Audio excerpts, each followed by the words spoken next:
ashamaa hordoftoota keenyaa kun walabummaa News Network sagantaa marii keenyaati. Sagantaa marii keenyaatiin akkuma beekamu kanaan dura hayyootaa fi beektota Oromoo isiniif dhiyeessaa turre. Har'as immoo hayyoo tokkoon isinii qabadhee dhiyaadhee jira. Gaaffiif deebii waliin goonuun nu hordofaan isiniin jedha.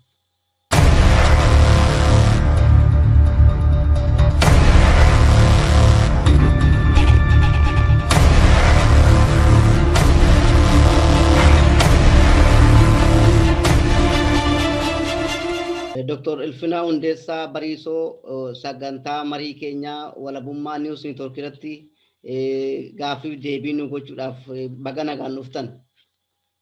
Baga nagaan turtan.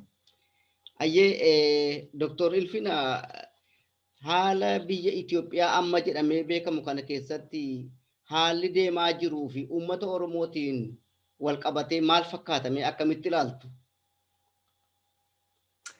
Biyya keessa jiru guddoo kan nama yaachisu, guddoo kan nama sodaachisu.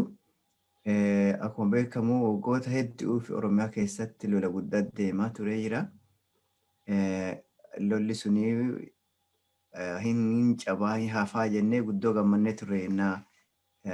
Araarri ABO fi mootummaa jidduutti Asmaraa keessatti akka malee gammannee firinxeennee fi wallaallee turre. Haa ta'u immoo adoon turin araarri suni waan jige fakkaate wallaabe wal miidhis ittuma darre. Kanaaf miidhaan biyya teenyarra geettu nama keenyarra geettu ittuma darritee ittuma deemaa jirti. Kun guddoo kan nama gaddisiisu. San callaa mootii waldhaddeen jirtu, aayiin jirtu, lolli jiru, hidhaan jirtu, wal ijjechaan jirtu. Oromiyaa keessa allaa mootii gara dhibiillee babal'atee akkuma beeknu kunoo dhiyeenya kana Tigraay keessa illeetti lola hamaa deemee nama hedduu du'e jedhanii odeeffannoo akka dansaa waan hin baaneef badii dhaqqadde jedhan dhageenyu caalaa kan nu dhaga'uu dhannee hagam ta'inna laate jennee tilmaama saniin guddoo jeeqamu jirra. Naannota dhibiillee akkuma fakkeenya Gumuz Faallee keessatti akkuma isaan lolli jabaan deemaara jedhanii namni hedduu du'aa jira. Oromiyaa keessa waan asitti jedhan qadduu keessattuu amma duraan Gujii fi Wallagga keessa ture. Amma naannota dhibii keessa even Shawaa keessa illeetti sentarii galee miidhaan deemaa jira, lola hamaa deemaa jira jedhanii kun akka malee nu sodaachisaa, kun akka malee nu yaachisaa. Rakkoon jirtu sun ammoo wal xaxate aatuma ittuma sodaachisaa ittuma hantuu ta'aa deemisa jirti. Maafi jennaan wal dhabaa fi wal aayiin hojjechaa wal miidhaan tun amma biyya keessa callaa hanteen biyyoota dhibiillee qoodatti fudhachiisaa jirti. Akka dhageenyutti dharaa dhugaa beennaa mootii kaatee mootii kafaa cubbicha jedhanii lola kana keessa jirti jedhu, Sumaaleen keessa jirti jedhu, Suudaan lachuu keessa jirti jedhu. United Emirates karaa diroonii wayii ergii isaanii keessa jirti jedhu. Waan kana dudda duubatee tuufa malee warri Masrii keessa jiru duubaan tuttuqaane rakkoo kana keessa qooda qabu jedhu. Kanaaf haalli jiru guddoo nama sodaachisaa, guddoo nama gaddisiisaa. Warra diinummaan wal lakkaawatee wal dhabuu san caalaa amma dhiyeenya kana ammoo kan dhufaa jiru sodaateen itti dabalaa deemaa jiru wal dhaba paarticha amma biyya bulchaa jiru keessa jiru kana. Paartiin tun bakka lamaatti yaada lama irratti wal qooddee jirti fakkaatti akka dhageenyutti fakkeenyaaf biltsiginnaa Amaaraati, biltsiginnaa Oromiyaa, biltsiginnaan Amaaraati, biltsiginnaan Gumuz ibsa walirratti miidiyaarraa kennaa jiru akka diinaatitti. Kun maal jechuu waldhabi kuni fagaataa hidda gadi fageeffataa babbaddhawataa deemee baddiin tanaan dura biyya san yookiin naannoo Afrikaa tana gaafa Afrikaa kana keessa geetteen beenne gahuu dandeetti sodaa jettuun nu qabatee akka malee yaaddoorra jirra. Amma warri biyya jiru, warri ala jiru kunini waa hantuu callaa haasaa waan biyya teenya waan dansaa haasawanuu biyyi tun badde akkana teete akkas teete jedhanii yeroo isaan barreessan isaan dubbatan dhagaa. Dhuguma nuti warri ala jirru waan badduu dhageenya, waan hantuu dhage'aa jirra. Waan nama sodaachisaa dhage'arra. Miidiyaan hawaasaa ta'ii ka hin jiran jedhan Reuters maan Bloomberg kun gurguddaan kun wanni amma guyyaa guyyaa isaan gabaasaa jiran rakkoo biyya saniiti. Rakkoo biyya san keessa jirtu, rakkoo biyyi itti deemaa jirtu, rakkoo miidhaa nama keenyarra biyya teenyarra gahaa jirtu. Kanaaf nagaa jira jennee hin dandeenyu rakkoo hantu jira. Kanaaf waan rakkoo kana haasa'u jira. Mammaasi faranjii no news is good news. Oduun hin jirtu jechuun nagaa hosee. Garuu amma halkanii guyyaa miidiyaa addunyaa kanarra rakkoo biyya teenyaa, wal dhaba biyya keenyaa, ayi biyya teenyaa, badii biyya teenyaa kana waan dhagahamuufi akka nuti waan dansaa jira callaa waan dansaa haasofnee dandeenyu guddoo rakkisaa. Kanaaf walittuma qabisatti rakkoon biyya keessaa kaatee biyya alaa ifitti hidhattee garan sodaa hantuutitti nu deemaa jirti.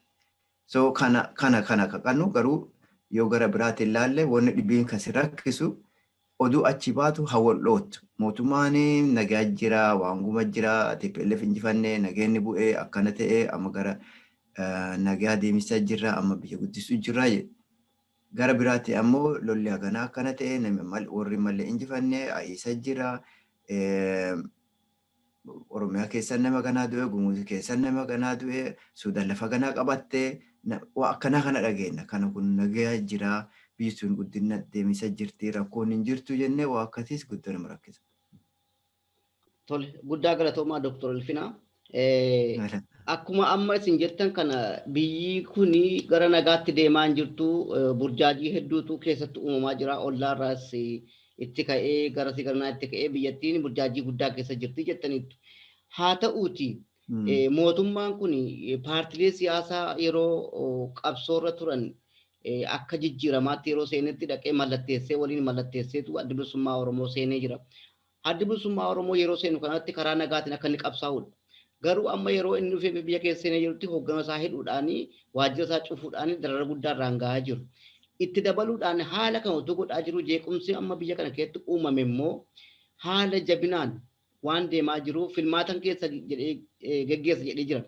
Filmaata kana geggeessu eenyu waliin geggeessa? Paartilee siyaasaa hoggana isaa hidhee jira. Dabalee immoo biyya sana keessa jeequmsi uumamtee jirti. Filmaata kana dimokiraatawaan geggeessuu ni danda'a jettanii yaaddu Dr. Elfinaa? Waan jedhu rakkoo amma dhalatte tuni yoo tokko gammada gaafa isaan asmara walii gallee araaranne nuti ilmaan gadaati misikiriin yookiin dhugaan nun barbaachittu nu wal addannaa nuti waliin sonnu shira walirratti hojjannu jedhanii ennaa isaan dubbatanii walii gallee nagaan gallaa waraanni keenya kunoo galchaa jirra akkana godhaa jirra biyya deebinee biirota banannee akkana godha yennaa isaan jedhan gammada gaafa sarrifuu nuti gaafa sarrifannee gammannee firinxiinnetti akka cubbuu akka abaarsaa nutti ta'e jedhe yaada jedhu qabaan yoo tokko beekta dhuguma nami gaafa akkas waliin jedhe hagas biyya gammachiisee biyya akkasiin gammadu waliigala mootummaatii fi mormitoota hagasiin biyya gammachite hagasiin lafa munyoosite nami gaafa sanii hubatiin hin jiru. Gammada isaa akka nurraa badu eenyu akkamiin murtee akkamii godhee akka abaarsa kana biyya seensise guddoo nagaadisiisaa ani hin beeku.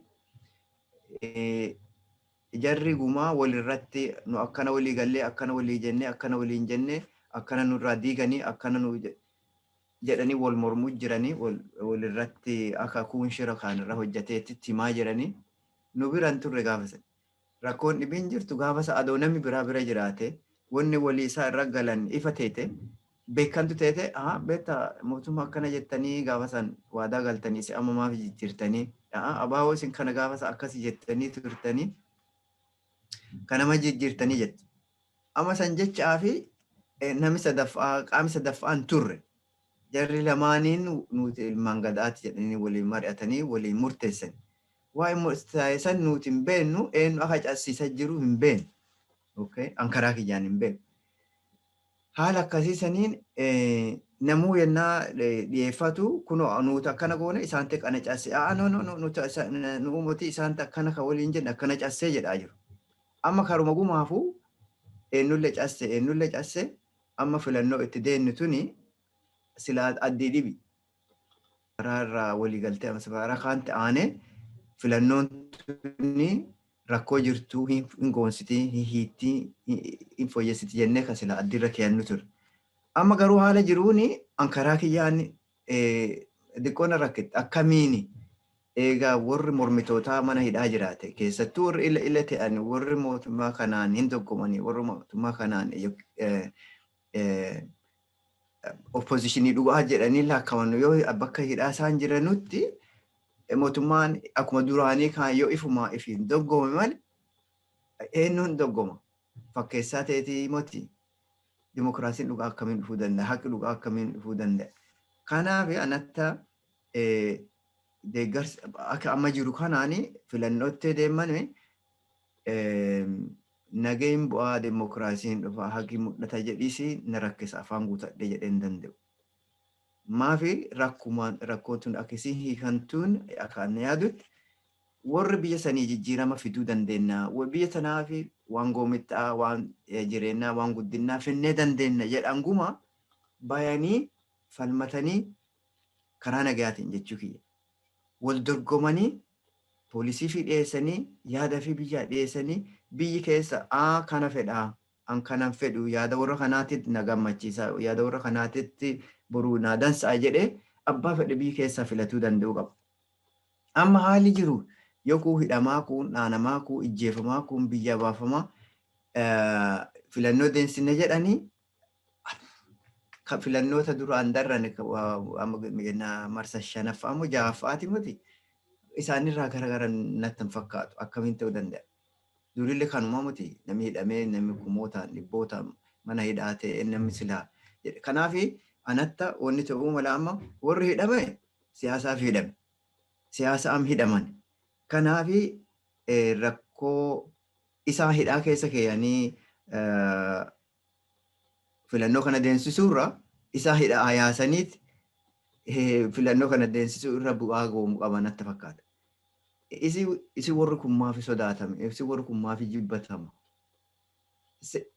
Biyyi haa filtuuti daanyaan murteessu yaada kan addansaa mootii ka jedhu biyya manteenne biyyi hin beetti. Yaada jiru kana xiixaltee biyyi yaada beluuti kan mootummaatti nu tola kan warra mormituutti nu tola waan jedhaa kana filatuu hin danda'ama biyyi amma akka ijoolleetiin laakkaa'uun qabu. Kanaaf murtiin biyyaaf adoo kennante murtiin sabaaf adoo kennante sabi immoo adoon sossodaatin adoo qawween eenyullee san sodaachiin filatuu danda'u qaba. Yoo kana godhuu dadda isi ijjeennaa yoo kana godhuu dadda isi hiinaa yoo kana godhuu dadda hojii keessa isi areena yoo kana godhuu dadda biyya isin baanna nama isaaniin jedhu adoon qabaatiin filuu danda'u qabaatan.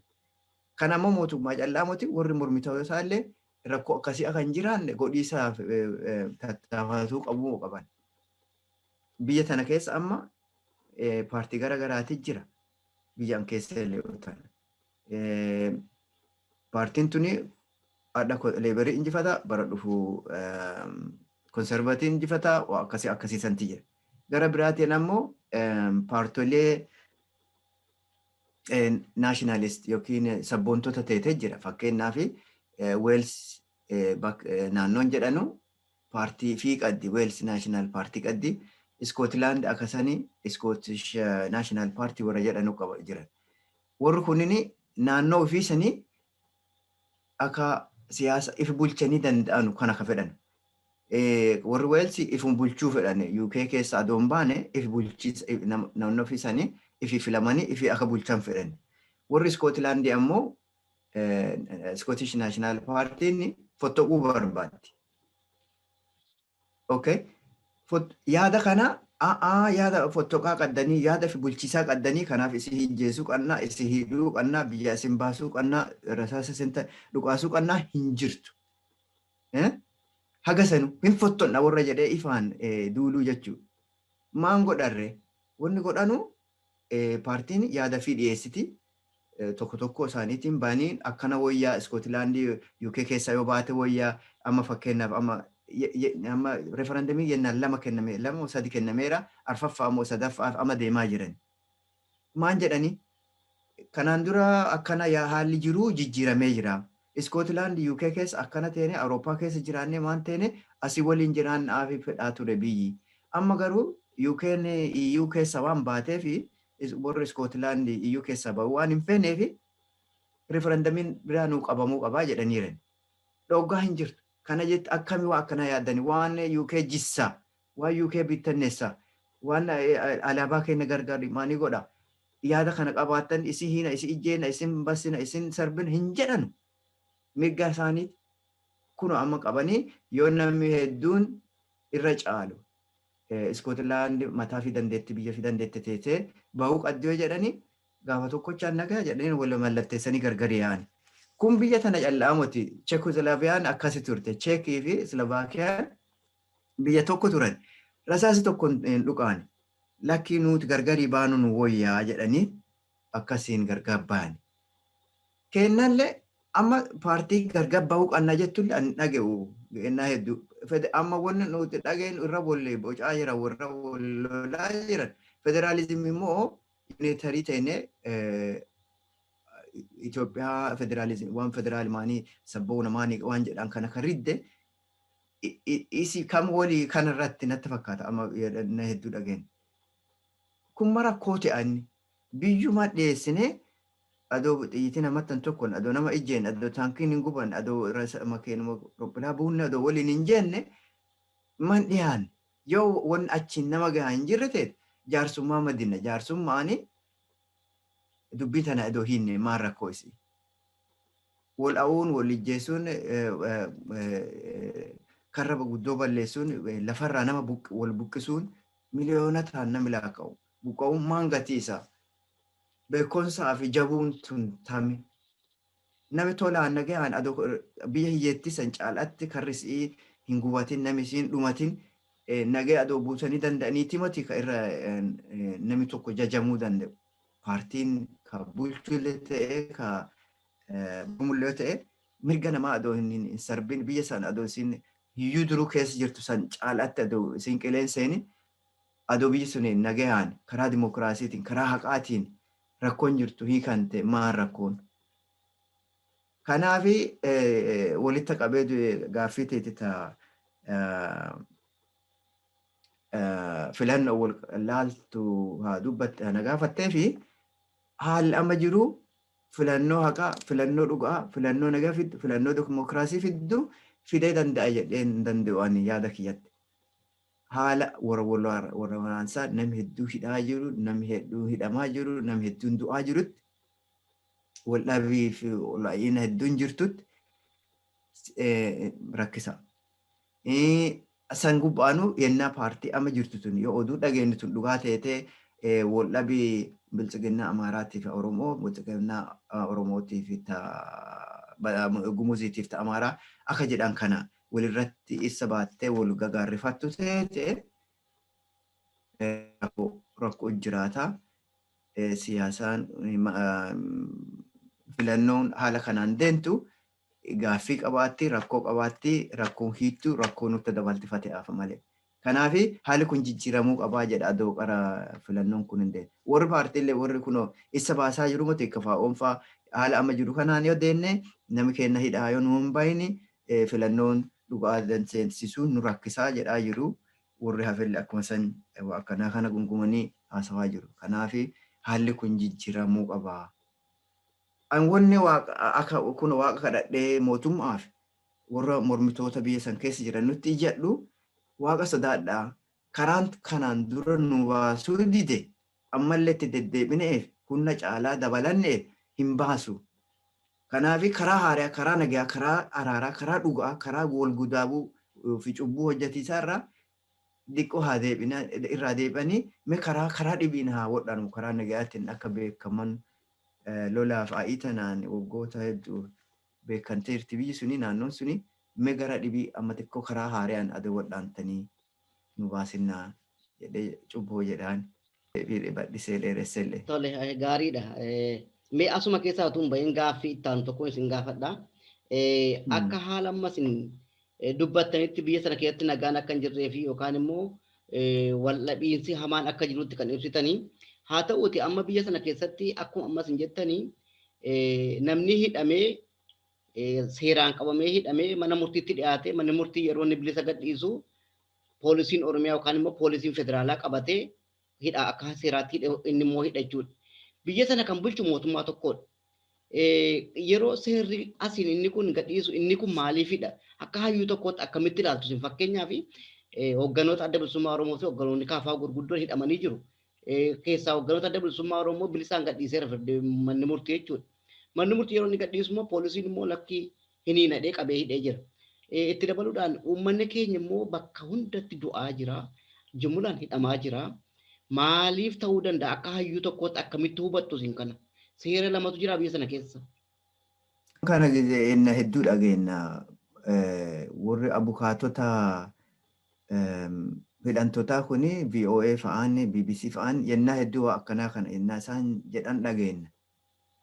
Manni murtii eebelu akka bilisaan bahu yookiin akka wabiin bahu akkana godhee maani murteesse yennaa gara buufata poolisii deemnu ammoo poolisiin hin baanyu jedhee jedha. Ajaa'iba! Ajaa'iba! Akkamiin manni murtii eegaa si mure ati bilisaa bahi yookiin wabiin bahi eegadhu beellama keetii eega siin jedhee murtiin sun ulfaatuu qabdi dhugaa ulfaatuu qabdi. Kana ta'uudhaannaan biyyi suniin humna lama yookiin humna sadiin bultii jecha. Kanaaf kuwa ajaa'ibaati irra deddeebi'anii ennaa hedduu dhageenya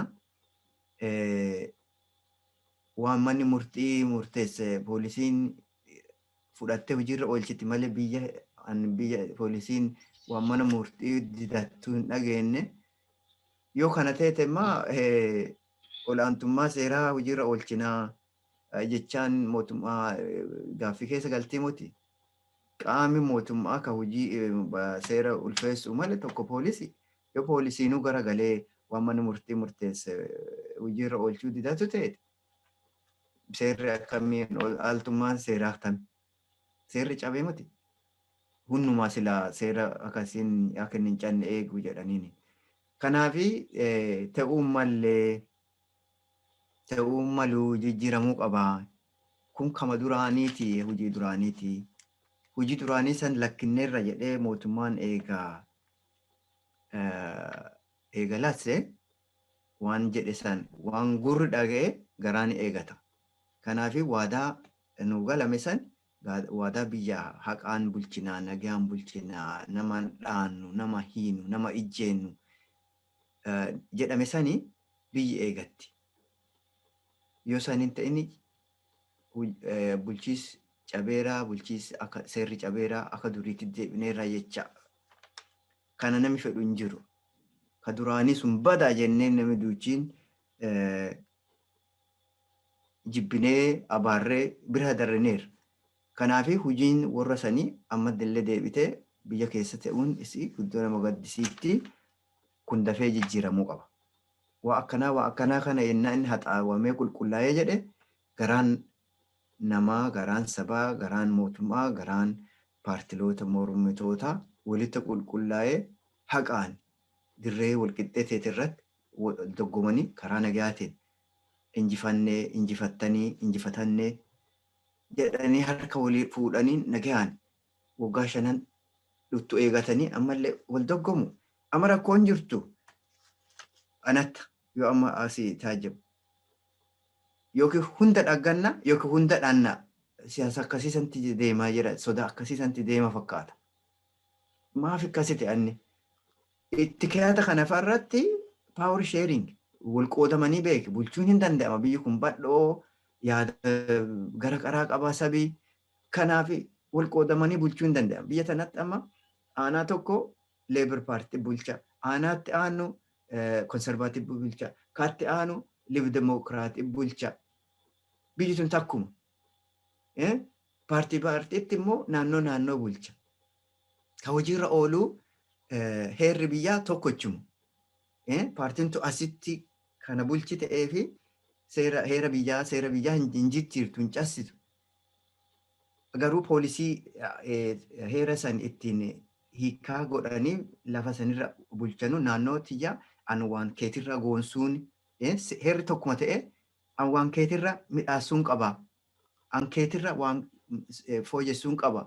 Jedhanii wal morkanii wal dorgomanii akkasiin filamaniire. So wanni akkasii sun hin danda'amti. If addiin akkasii sun jiraatuu addii. San yoo ta'in warri kun lafa akkasii maanii kana injifatee jennaani nuti injifatanne nuti miidhanne paartiin teenya gadi teete sodaan jettu tun haqamaa deemuu qabdi. Wal addii if addiin jiraatuu qabdi. Warri sun naannoon sun yoo isaan filate kun nu filataa sun isaan filataa kun kana filataa yaada jedhu akkasii yoo deeman hoo. An dhugaa ennaa sitti dubbadhe warri kun gaafa dhufee fi waggaa 5 itti deemnu tana filannoo adoon deensine coalition government wayii yookiin transitional mootummaa cimsaa tokko yeroo of walta dhufanii waliin hojjetanii wal addatanii akka danda'an yookiin ifilla addatanii akka danda'an akka sifa godhan addi jettu qabaa ture. Waan filannoo kun irra biyya dhibittuu wannan wal ciree wal nyaatee maanii jedha rasaasa waltaan dhuqaasu malee wal falmuu walirratti siyaasaa waan garaagaraa hojjetuun kun hin jirti. Biyya teenya ta'a dimokiraasiin humna hin horatin kan lellettu sanii anatti adawaa an ifi tolchu teete itti keessa qaraa kana coalition government waggaa 5 fi akka haalli dimokiraasii kun paartiin yaada garaagaraa qabduun waliin hojjettee dandeettu akka baratamu filannoon tolchuu ture. Walumaa galteen akka transitional government tokko walumaan mariin biyya marataa waliin marataa naannoo marataa maaniin jedha akkasii adootti seenanii jedhanii namuu addee billaa walitti qaratu kana silaa hin dhiisatu yaada balchaa jettu addii jettu qaban. So kanaaf an dubbii dhiifama naa godhi barsiisota gaaffii gaafatteenna jette siin waan guma haasatti dhiifama. Gaaffiin teetii maani nama poolisiin manni murtii gadhiise warri poolisii maafiidhaan yakka balleessaa seera cabsuu akkasiin tolchinaa waaqa sodaadhaan kana tolchuun keessanii nagahaa fi dimokiraasii haqaaf hin qarqaaru gufuutti ta'uu jira rakkoo uumuu jira addii mootummaa fi sirna mootummaa irraa biyyi qabdu yookiin warri falmitootaa qabdu raasaa hin dadhabsiisa. Kanaaf wanni kun hattuutii jedha. Yoo waan kana dubbadhu amma jechoota as keessa waan dubbadhu dinna warri mootummaa akkana godhe waan jedhu dubbadhaan. Kana jechuun kiyya warri mootummaatiin rakkoo uumisa jira balleessaa isaan jalla balleessaa jira warri mormitootaa rakkoon qabdu jechuuf hin jenne. Garuu mootummaa amma waan guma waan harkaa qabu sirna yoo teete paawur yoo teete qarshii yoo teete waan jira harki isaa waan jirtuuf waan deemaa jira midhaasuu balleessuu harka isaanti irra libireejii guddoo qaban isaanti dandeettaa hedduu guddoo qaban. Kanaaf yoo isaan hin midhaasinaa waan tolchinaa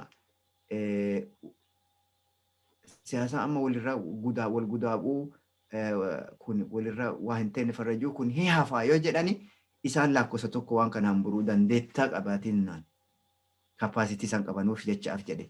Kanaafi gabaaddutti seerri eegamuu qaba. Eenyulleen poolisiillee ta'ee mana murtiillee ta'ee bulchootaallee ta'ee warra mormitootallee ta'ee jechuudha. Eenyulleen seeraa oli ta'uu malallee jechuudha gabaaddutti. Tole galatooma ergaa bareedaa nu dabarsitanii amma immoo mee gara keessanitti deebi'a. Hayyoonni Oromoo addunyaa kanarra jiran amma yeroo ammaa kanatti haala qabsoo Oromootiin bakka tokkotti dhufaa jiru. Bakka tokkotti dhufanii immoo haala qabsoo Oromoon irratti yookaan immoo Oromoon irratti tajaajilamu yookaan immoo hoogganamu irratti godhaa jiru. Sana keessaa paartii tokko isin ijaartu yookaan immoo NOS kan jedhu yookaan immoo Network of Oromia State kan jedhu dhaabbattanii qabdu. Isin isaan sana keessaa koree tokkodha isin. Maali gurmuun isin dhaabdan kun maali Oromoo maal gargaara maanni hiikisaa immoo hiikasaa kana akkamittiin nu ibsitu dandeessu? Wanni nu dhugaa akkuma jette sanii amma beektota Oromoo adda addee walta deebitee gurmoottee haga dandeette biyya fi qarqaaru hodhaansa jirti addee jirtu qaamaan fagaannullee yaadaan haga dandeenyetti qarqaaruuf waan dandeenye bira dhaabatuuf hodhaansa garaagaraa godhubsa jirra. Fakkeenya kenninee OSA'n fakkeenyaaf Oromoo Study Association kan jedhu Ameerikaa keessatti dhaabatee waggoota 30 oli akka malee hojii dansaa hojjetaa Oromoo irratti aadaa Oromoo dabarsaa Oromoo beekumsa Oromoo Gadaar waan hedduu irratti qorannaa gargaraa hojjetee addunyaa kana beeksisaa Oromootu warra duubaa dhufu warra aadaa ta'een akka dansaa hubanne barsiisaa tureera. Kanaafi waldhaansi akkasiisu amma babal'ataa heeddataa deemisaa jira. Osaan akkuma isin jedhe sanii Ameerikaa keessa jira. Nuti as karaa UK warri karaa Awurooppaa jiru kuni yennaa guma waan isaan qopheessan waan isaan hojjetan irra dhaggamuu hin dandeenyu. Nama hedduun hin deemaa gaariin nama hedduun ammoo hin deemu. Isaan as dhufanii fa'aasilletti waan tokko hojjetu yennaa mid-term mid-year waan conference waan jedhan fa'aa deddeemsisaa turaniirani.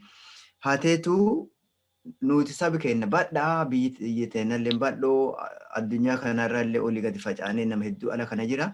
Kanaaf tokkocha dhaaba tokkocha Ameerikaa keessa jiru san callaa eegatuun qabnu asillee Awurooppaa kana keessalletti adoo waan osaa fakkaataa san adoo dhaanne jennee dhaanne by the way paartii moti jechaati jette sirreessuufi paartii moti wanni kuni.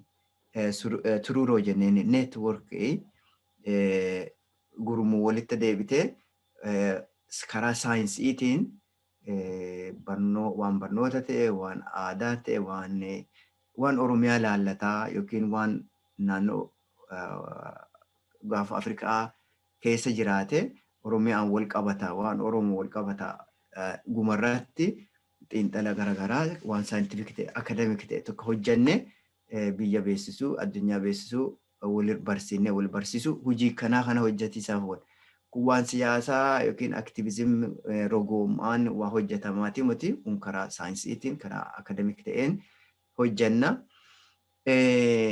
Amma nuti haga dhaabannee waggaa 5ffaa deemu jirra. Osaa falle waliin wal hubantii waliigaltee wal hubattii yookiin memorandum of understanding walii mallatteessine walii hojjenna wal qarqaarraa odeeffannoo walii kennina. Baran geddaama akka waliin waan addaa yookiin qaama wal doggomuu miti nuti wal hirkannee wal qarqaarree qaama hojjennu jechaaf jedhe osaa fi noosmaan gargarii jira gaaffiin jettu fayyoo ta'uu kaate. Asin waggoota 3 duraanii konferensii idilee Afrikaa addunyaa asuma London keessatti qopheessaa turre. Ka arfaffaa immoo barangeddaa Yuunivarsiitii Jimmaa waliin Institute of Oromo Studies qaban isaan waliin teenee Jimmaatti qopheessine. Nami lakkoofsi isaa guddaa akkuma gara dhibboota hedduu lakkaa'aman achitti hirmaatanii turanii. Akka tolchaa ta'ee konferensiin osaalleen dhiyeennuma san waan tureefi nami achitti hin dhufiin jiru jechaan danda'anaa namoota akka Profeesar Muhammad fa'aa Hasan Muhammad fa'aa Muhammad Hasan fa'aa Profeesar Mararaa namoota paartonni KFO'n, ABO'n, OPDO'n hundi isaaniitu dhufanii turanii. Kanaaf waan hedduu irraa baranne baranallee ka 5ffaa Yuunivarsiitii Bulee Horaa waliin qopheessina jennee jalqanne koovidiin kun keessa dhufee nurraa qopheessan nurraa akka nuti feene hin deemsine. Kanaaf amma asumatti Londonni keessatti online dhuma Februaarii irratti konferensii idilee Afrikaa addunyaa qopheessinee jirra. Isarratti warri waan karaa mata duree lamarratti wal qabatan lamarratti hojjetuuf qopheessaa jirra waan kana. Kun tokkolleen self determination mirga hiree fi murteessaatii fi peaceful conflict resolution or transformation.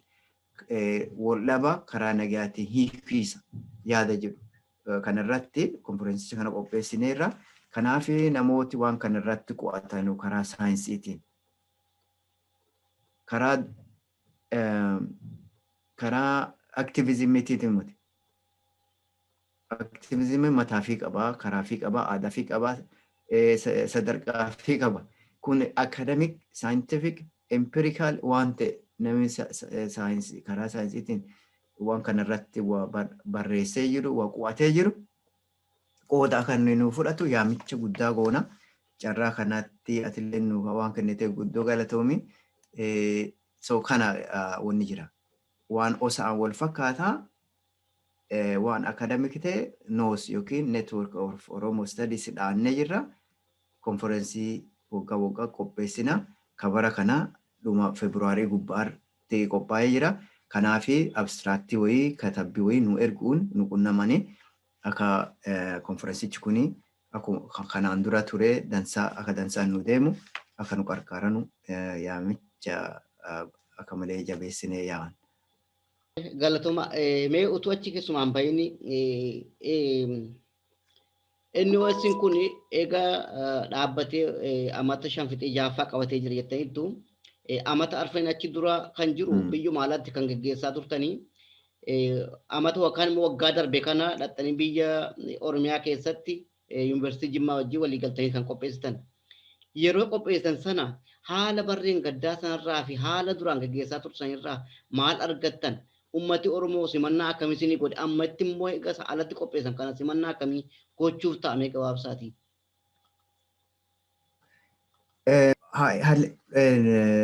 Guddoo kan nama gammachiisu wanni haga ammaa dhagginee waan nu jajjabeessaati namooti qooda waan nuti wadhaanu kanarratti fudhatani baruma baraan oluma guddataa deeme. Kabaran gaddaa lakki suni haga nuti hojiilee namni hagasii fedhii hagas geettu agarsiisee nutti jennee illee yaanne ture. Dhuguma siin jedha. Suurota laaluu dandeetta. Galmi guutee namni adabii waan akkuma dhaabbiitti akka malee kan nama gammachiisu ture. Kasi ammoo gammachiisu itti kaatanii haga dhumaatti namni keessaa ittuma dabalaa guyyaa guyyaan ittuma namni fakkanaa deeme malee itti hin diqqaanne illee ture. Kanaafi wanni tolfamaa jira, wanni wadhaanamaa jira, uuma rakkoo biyya teennaa saniiti. Waan rakkoo guddinaa, rakkoo beekumsi dhiqqaatu, qulqullina fayyaa waan tajaajila kennamu. Uuma biyya teenna sanii rakkuma biyya teenna keessa jira sanii rakkoon jirtu maanii? Rakkoon tun akkamii hiikanti? Le'ii goontutti, le'ii jireenya goomutti akkamiin deemnee dandeenya? Sabi keenya barnoota dhalootaanu qarummaa civilization ka inni addunyaa kanaa kenne ka ammoo addunyaan kun hin beekin, addunyaan kun hin hubatin, addunyaan kun beekuu malee, dhaguu malee, hubatuu malee, irraa baratuu malee waan baay'ee wanni as lakkoofsan qabne waan jirtuufi isa kan akka beekamu godhiisaaf sabi keenya qooda fudhatuu qaba. Nu waliin jiraatu qaba, nu qarqaaruu qaba. Walii jennaa teenee jenne waan kana gadi baasuu dandeenya. Nuti akka inni hojjennu akka beekumsi guddaan tokko biyya teenya keessa akka warra jiruutitti malee nuti beekumsa sana akka beennee biyya teenya deemnee barsiisnaati muti. Fakkeenya amma abbootiin gadaa hedduu isaanii hagaan beekutti hin barreessanuu, guddoo isaanii hin dubbisanuyyuu waan jiraaguma mataa keessaa qaban, yaadaa qaban. Kana jechuu isaa wallaalaa jechuu muti, beekaa asi dhiyaatanuu muti. Garuu rakkoon jirtu beekumsa isaanii san nama afaan isaanii beeku callatti isaan walii haasa irraa baratee irraa hubatee danda'a. Amma kanaafi warri afaan garagaraa dubbisee danda'u, afaan garagaraatiin barreessee danda'u, afaan garagaraatiin qoratee danda'u namoota kanarraa warra ensaayikiloopiidiyaa beekumsaa ka biyyi akses godhee hin dandeenye, waliin qunnamee hin dandeenye kana irraa barnoota kana fuunee akka inni ifa ba'u godhuu danda'u qabna. Kanaafi qooda garagaraa qabatu qabna. Anillee karaa akka nama tokkootitti qormata garagaraa tolchaa ture. Fakkeenya bara dheengiddaa ka Jim'aatti konferensii Jim'aa san irratti waraqaa 2 ijoollee waliin dhiyeessine daa'ima tiyyaa durraa waliin waan guddina biyyaa waldhabaa rizoorsii yookiin qabeenya biyyaa irratti dhalatu akkamiin hiikame waan jedhaa irratti qoranne fakkeenya Nacci Saaree Naashinaal Paarkii fi waldhabaa Naashinaal Paark keessa jiruu fi warqii shaakkisoo Gujii keessa jirtu. Isirra dhalate akka fakkeenyaa fudhannee qorannee tokko dhiyeessine mucaa kiyya kadhiiraa waliin namni inni waan seenaa yookiin dabarsaa kana barata.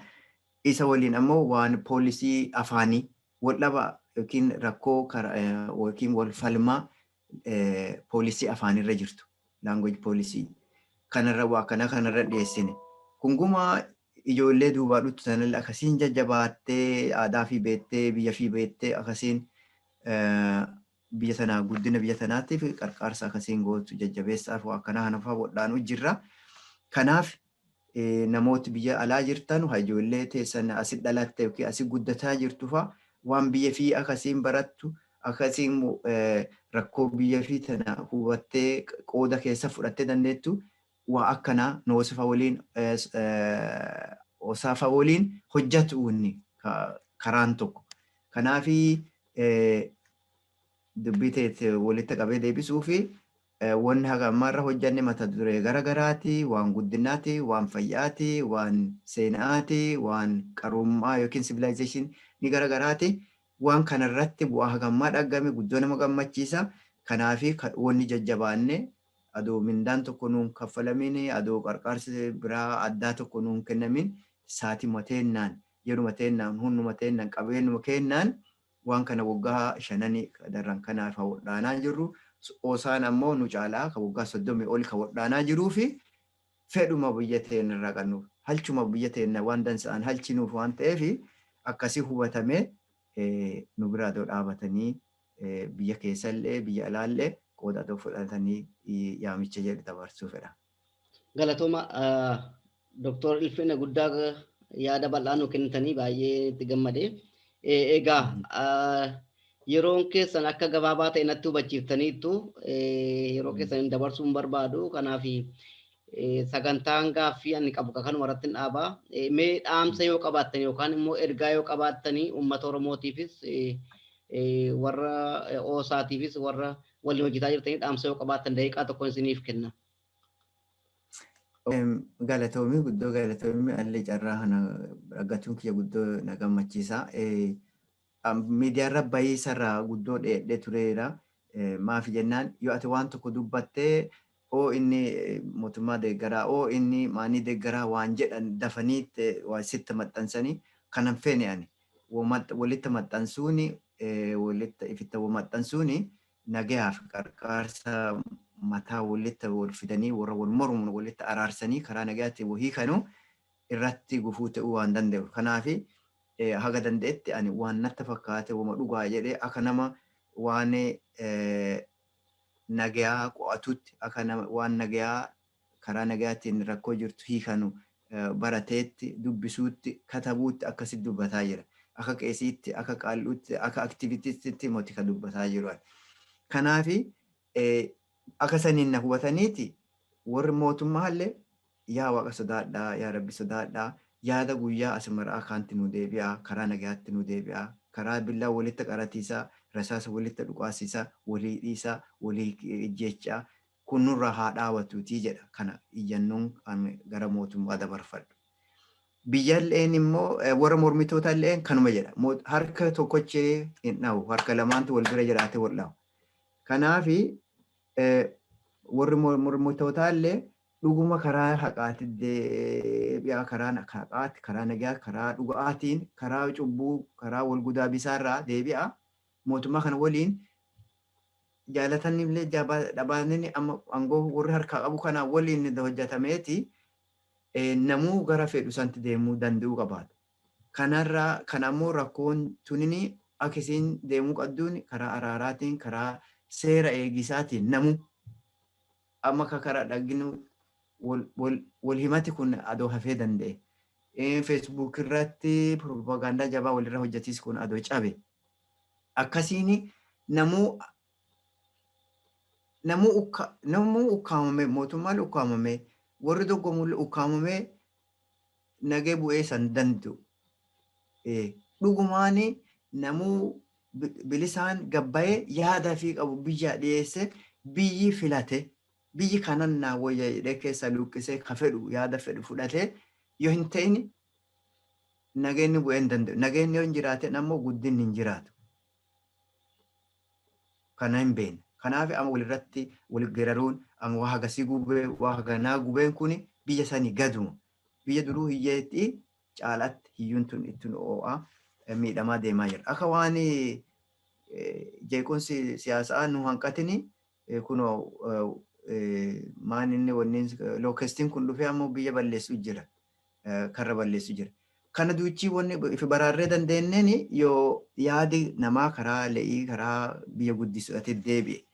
Kanaaf warri mormitootaa warri mootummaa keessa jirtanullee karaa nagaa kanatti waaqa piliis nuu deebi'a. Biyyi immoo dhiibbaa godha.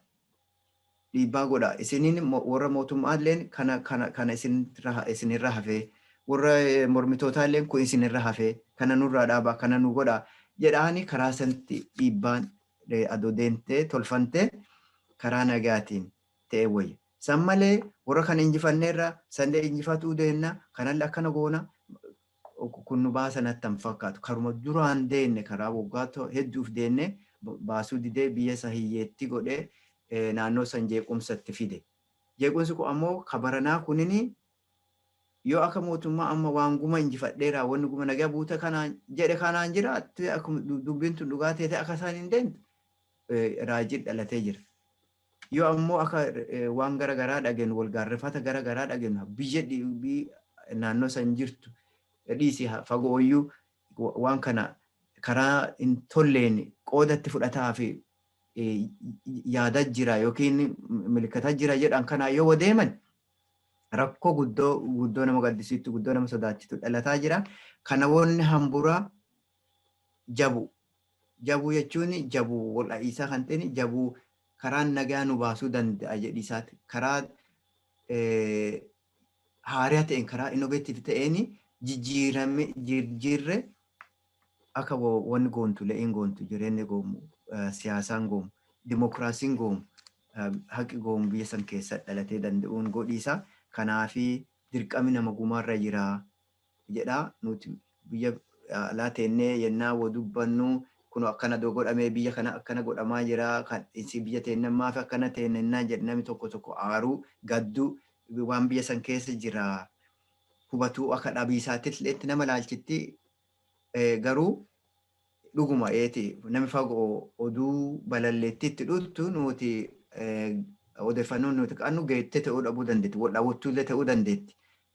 Akkuma ammaas jedhu waan nama mukarra jiru dhibee nami lafa jiru hin beekuu jedhan sullee ta'uu dandeetti. Haa ta'u garuu martee allaattii duuti lafuma nageenya yoo hin jiraatin filannoon dhugaa guddinni dhugaa jiraatis rakkisa hin ta'u. Kanaaf akkuma ta'ame ta'e akka nagee bu'uun akka warri siyaasaa hidhame siyaasaan hiikamee siyaasaa fi bahee nagaa hojjetee danda'uun filannoon dhugaa, filannoo haqaa, filannoo ifaa, filannoon dimokiraasii ifaa qadhansaa fiddee nagaa fiddee dandeettu akka hojiirra oolee danda'uun haa godhamuuti, haa wodhaanamuuti. San malee oduun badduun nu dhageenyu tun nurraa cituu hin dandeettu. Le'iin amma biyyi teenya keessatti akka malee miidhamtee nu gaddisiittee nu boochisaa jirtu tun hafuu hin dandeettu. Kanaaf akka tun guma hattee dandeettu warri additoollee hin ta'e additoo malee daayireektilii yookaan daayireektilii dhiibbaa uumee danda'u nagaa fi tasgabbii goomtu fidee danda'u haa hunnatii fi beekumsa fi akan qusannee cubboo jedhee kanuma jedhaa. Carraa kana waan dhaggadheef guddoo galatoomii deebitee dheerissee dhiifannaa godhe. Yaada bal'aa nuu kennuu keessaniif guddaa galatoomaa jedha.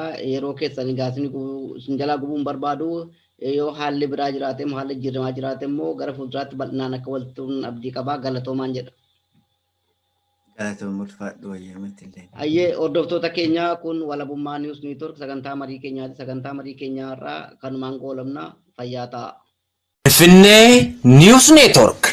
Finfinnee News Network. Finfinnee News Networkiin aadaa, afaan, aartii fi seenaa Oromoo dagaagsa. sagalee uummataa ta'uun Qabsoo Oromoo daran finiinsuuf miidiyaalee Oromoo karaa adda addaan qabsoo sabichaa utubaa jiran kanneen akka sagalee bilisummaa Oromoo, Gadaa Miidiyaa Neetwoork, Kaayyoo Maltiimiidiyaa, Se'ifan Belbaal, Egeree News Network, Oromiyaa News Network, Voice of Independent Oromiyaa, Walabummaa News Networkii fi Miidiyaa Dhaddacha Oromoo, gaaddisa tokko jalatti gurmeessuun hojii eegaluufi Finfinneen handhuura Oromiyaati. Finfinnee News Networkiin argaa fi dhageettii uummataa ta'uun Bilisummaa fi walabummaa Oromoof Oromiyaaf hojjeta. miidiyaa uummataa Finfinnee News Network deeggaruun sagalee uummataa ta'uun dirqama seenaa habaanu Finfinnee News Network.